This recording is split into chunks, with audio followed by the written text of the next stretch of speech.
A big thank you to the lovely people at Surfshark VPN for sponsoring this video. More about them later.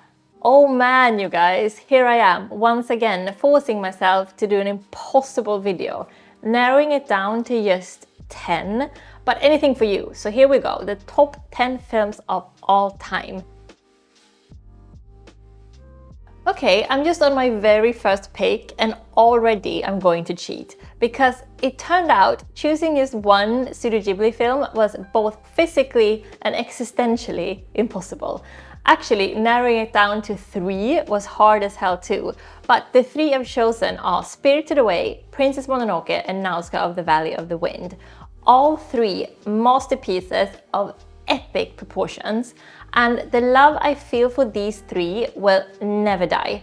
Spirited Away was the first one that I saw out of the 3 and the first Japanese anime I saw ever, and immediately I loved it. And what I fell in love with was the very un-Hollywoody storytelling.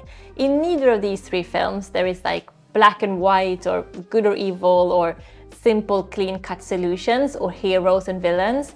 It's all grayscaled and human and sensitive and confusing, just like life. Besides, have you seen how beautiful these films are and how atmospheric?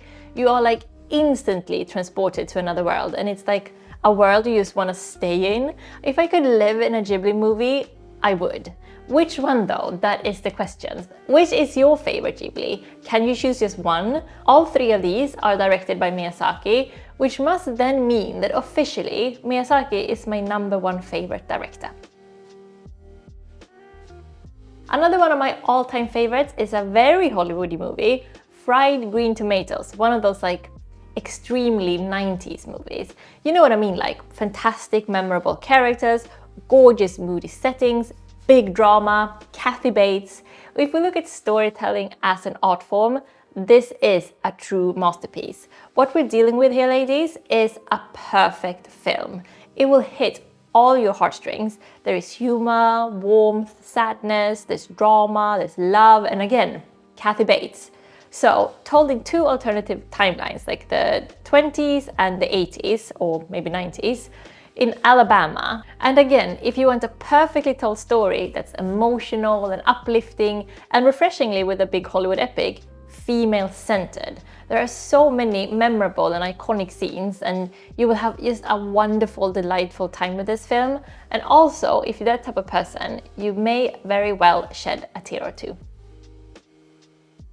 I watched Frances Ha way back when it came out, and I was a little bit disappointed. I think it was just not what I was expecting, and as often happens when we see something we haven't seen before, I wasn't quite sure just what I was watching. Fast forward to present day, David and I rewatched it a year ago maybe, and yes, God yes, absolutely loved it. I think my brain had gotten used to this type of unconventional, offbeat type of storytelling.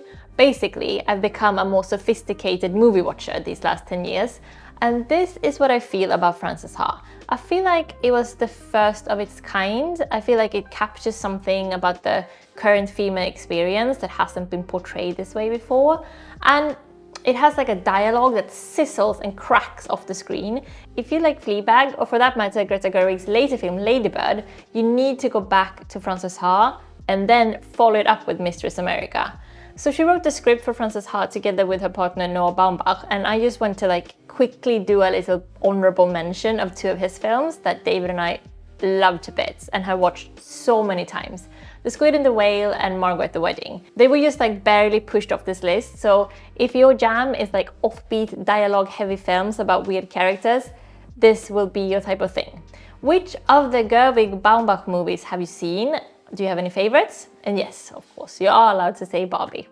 Before we move on with the list, a big thank you to Surfshark VPN for sponsoring me this week.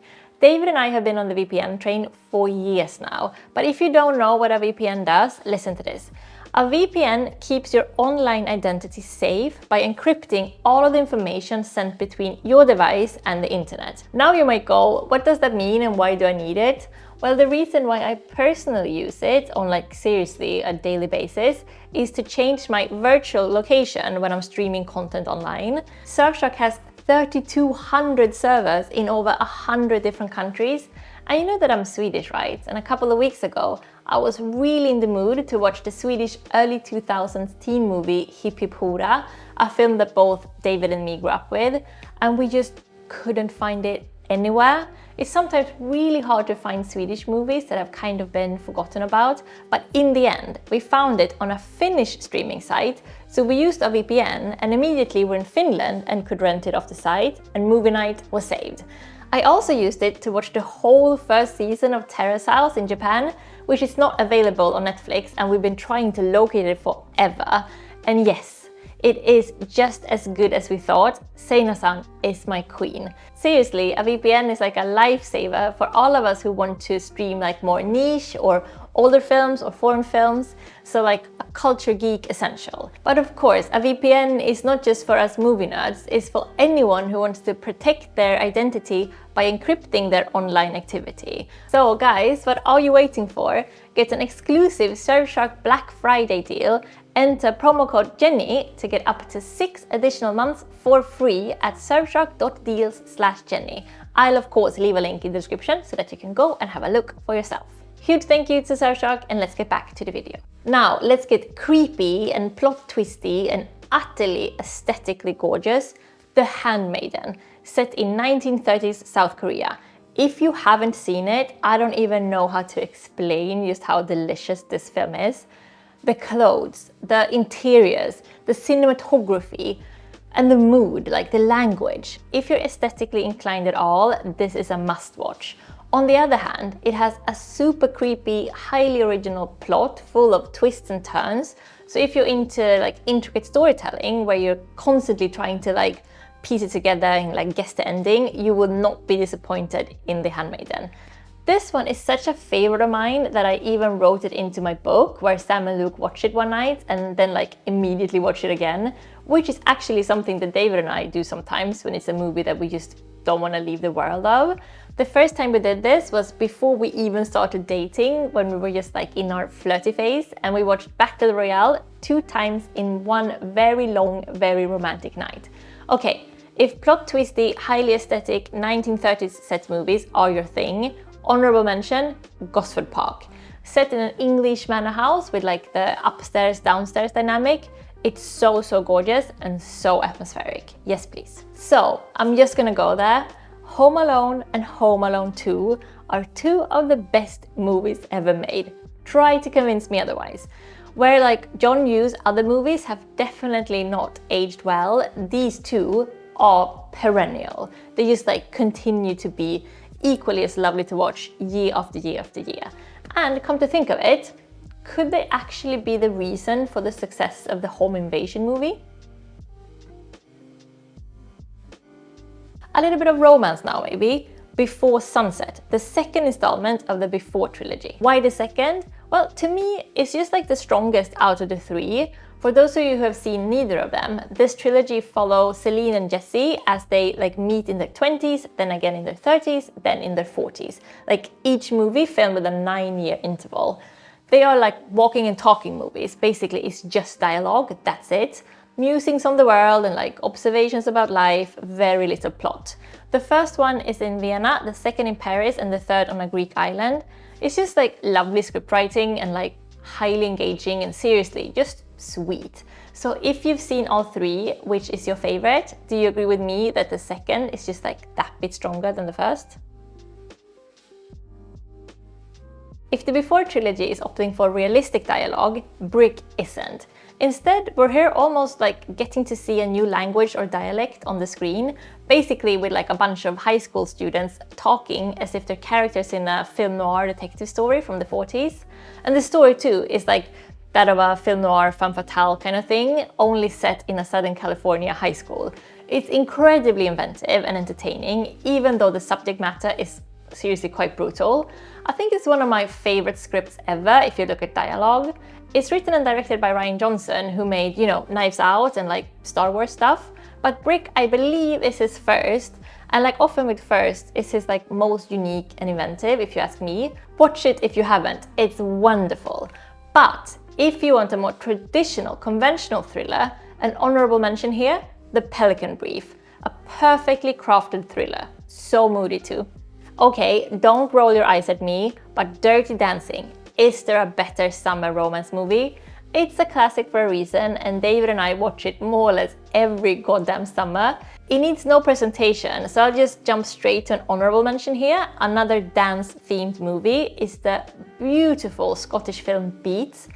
It broke me a little bit, that film. It's so emotional and so sad and just so beautiful. It's one of the most sensitive films that I've ever seen.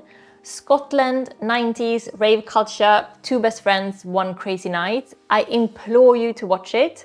What's your favorite dance film, by the way? Because it's one of my favorite genres, so I do want all your recommendations. Now, I wanted a documentary on this list, and I also wanted something Swedish, so I petted two birds with one hand and am now serving you my favorite documentary and my third favorite Swedish film. The story about Swedish filmmaker Roy Andersson, who is an extremely artsy auteur, winning all of the European Film Festival awards with every film that he makes. I've seen two of his feature films and they are, well, whack. Beautiful and extremely unique, but whoa, what the hell did I just watch? The documentary about him though is a much easier watch, tender, realistic, emotionally engaging, so utterly human. It floored me, this story, and I fell in love with this man so completely. My whole heart just opened to him, and I think about this film all the time, though I've only seen it once, but I definitely will see it again. It was so emotional to watch. I'm pacing myself a little before I rewatch it, but it's really a portrayal of the artist's soul and the creative mind, those people, the sensitive, philosophical, not really made for this world type of people. It just completely floored me, what can I say? But now, if this is the third best Swedish film, which are the top two, you ask? Honourable mention, Änglagård and Fucking Åmål. If you can find these with subtitles, you need to watch. It's an injection of Swedishness, both of these. Recommend, recommend. So yes, I definitely feel there's a pattern here. Obviously, I love the sensitive, excruciatingly human stuff, the betrayals of deep, beautiful humanity. And this next film does exactly just that. The Station Agent. One of the loveliest films ever made. So tender and heartbreaking and meditative, and just again, it's a perfect goddamn film, what can I say? It's about three very unlikely friends, three people coming together out of loneliness and forming a unique friendship, which will just warm your heart to watch. It's set in New Jersey, and David and I are such fans of this film that we actually took a road trip through New Jersey 10 years ago and tried to find all of the places where they filmed the movie. So we saw the station house, we walked along the same railway, we sat on the same park bench, we had a drink in the same bar, and it is as beautiful and moody in real life as it is in the film. So, okay, another honourable mention, another beautiful meditative film about unlikely friends that will warm your heart tremendously, Blue Gate Crossing. It's about these two people, they're just hanging out in Taipei, being good for each other. It's so romantic, and one of the reasons that Dave and I spent a whole month in Taipei back in 2018, was it, I think? One of our favorite places on earth. So beautiful. If you haven't been, you need to go. Those were my top 10, but I do have a final honourable mention since I realized that I don't have any horror on this list, and I do want to please all tastes and preferences. So my favorite horror, Don't Look Now. Why? Because it's sexy, it's Venice, it's stylish, it's autumn moody like nothing I've ever seen, and it has one of the most iconic ending scenes in movie history. Actually, it has one of the most iconic sex scenes in movie history as well. And with that, yes, I did cheat majorly in this video and got so many more than 10 films off my chest. But I want to know, how many have you seen? And which of these are you adding to your watch list? And most importantly, what's your favorite film? Please share with the group. If you're only going to watch one of these, I have to say, why not treat yourself? Have a good time with an emotional, gorgeous, fun, just good fucking movie. Go watch Fried Green Tomatoes. And do tell me what you think. That's it for me. Have a lovely movie watching winter, and please give me a like and subscribe if you haven't yet, and tell me if you want me to make more movie recommendation videos. If I should do more specific recommendations like documentaries or love stories or indie films, for example. And again, a huge thank you to Surfshark VPN for sponsoring me today. And don't forget to go get an exclusive Surfshark Black Friday deal. Enter promo code Jenny to get up to 6 additional months for free at surfshark.deals/Jenny. Other than that, thanks so much for today and see you very, very soon. Puss puss!